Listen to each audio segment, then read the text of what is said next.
Opel, Nexia, yana bitta Opel, Nexia 2. Mana yo'qda Honda. Ammo 8imizni ham bilasizlar. Shuncha temir tezda olib kelib qo'yibdilar Farhod ekan.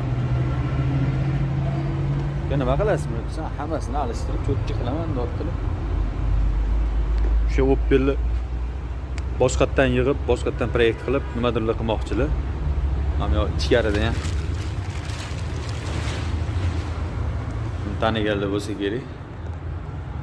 Buni ham o'zlari cho'tki qilib yig'yaptilar. Yana bitta ikkita mashinalar ham bor, bo'pti yo'q. Peugeot bor. Ichkarida yana BMW yig'yaptilar. Hozir ko'rsatamiz uni ham. Mana o'zlari yuribdilar.